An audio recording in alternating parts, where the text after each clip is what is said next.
what issues were discussed at your session? Well, we had three papers.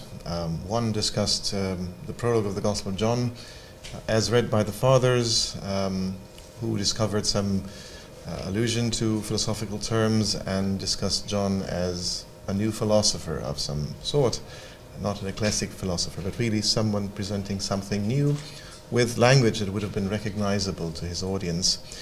And of course, how this was received in scholarship, how modern scholarship had its limitations and continues to have its limitation, what we can, as Orthodox scholars, contribute to this discussion. The second one was on the issue of canon and the problematic use of obsession with canon outside Orthodoxy, and a fluidity that is characteristic of Orthodox readings of the Bible, as seen, for instance, in the translations that were made by St. Cyril Methodius, where you can see that there is a certain hybridity between the biblical text, liturgical text, hymnography, lives of the saints, and what is holy and authoritative is not only scripture within the very restrictive limits of canon, and there is really no discussion of canon, but really whatever it is that brings closer to God, whatever it is that guarantees dogmatic orthodoxy and so forth. Very, very interesting and enlightening discussions afterwards on this topic too. The third paper was my own on Luke 24, the Emmaus story, and the peculiar, mysterious lack of recognition of the risen Jesus, and how we might read this on the one hand with an eye to Second Temple traditions that might help us understand a bit what St. Luke was meant by saying they didn't recognize Jesus, their eyes were held, and how this reading is surprisingly consonant with, perhaps unsurprisingly consonant with later patristic readings. Very consistent theme, very consistent history of reception, leading from early authors like Origen, Basil the Great, Ephraim of Nisibis, up to Gregory Palamas and his followers, on issues of divine light, invisible light, and so forth. And so these three papers also led to a discussion afterwards on what we can offer scholarship as Orthodox scholars. Why is the discussion of these issues important today?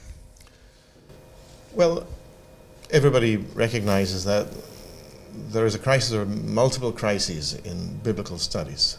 The fact that it is increasingly irrelevant to the life of the faithful, that's not supposed to be this, because Scripture is the basis of church, and yet biblical scholarship is in this isolation from the life of the faithful, as well as from church teaching, actually, as well as from spiritual life, and so we have something to contribute there. This was, I think, what I tried to do in my paper, that there is a lack of interest in, unfortunately, in Second Temple Judaism, and to see points of continuity and discontinuity, of course, with the spiritual insights that we can get from those texts. That there is an unfortunate fragmentation between disciplines, such that Old Testament, New Testament, so-called Apocrypha, are treated as distinct two separate units, and that there is no